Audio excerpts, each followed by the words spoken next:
సరిహద్దు వద్ద చైనా కుట్రలు మరోసారి బయటపడ్డాయి. లడాక్ భూభాగంలోని కొన్ని ప్రాంతాల్లోని కౌంటీలను ఏర్పాటు చేస్తోంది. దీనిపై భారత్ తీవ్ర ఆగ్రహం వ్యక్తం చేసింది. ఈ దురాక్రమణను ఎప్పటికీ అంగీకరించబోమని భారత్ స్పష్టం చేసింది.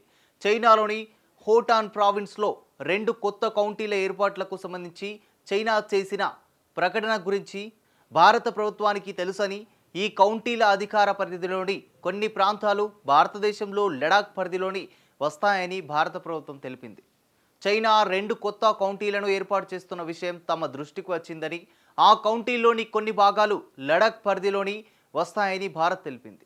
భారత సార్వభౌమాధికారానికి సంబంధించి మా దీర్ఘకాల స్థిరమైన వైఖరిపై ఈ కౌంటీల ఏర్పాటు ఎలాంటి ప్రభావం చూపించదని తేల్చి చెప్పింది భారత్. ఈ చర్యలు చైనా చేపడుతున్న బలవంతపు ఆక్రమణలకు చట్టబద్ధతను కల్పించలేవని కేంద్ర విదేశాంగ శాఖ సహాయ మంత్రి కీర్తివర్ధన్ సింగ్ పార్లమెంటుకు వెల్లడించారు. దీనిపై భారత్ నిరసనను దౌత్య మార్గాల ద్వారా తెలియజేశామన్నారు. సరిహద్దు ప్రాంతాల్లో చైనా చేపడుతున్న అభివృద్ధి ప్రాజెక్టుల గురించి భారత్ దగ్గర సమాచారం ఉందని కేంద్రం వెల్లడించింది.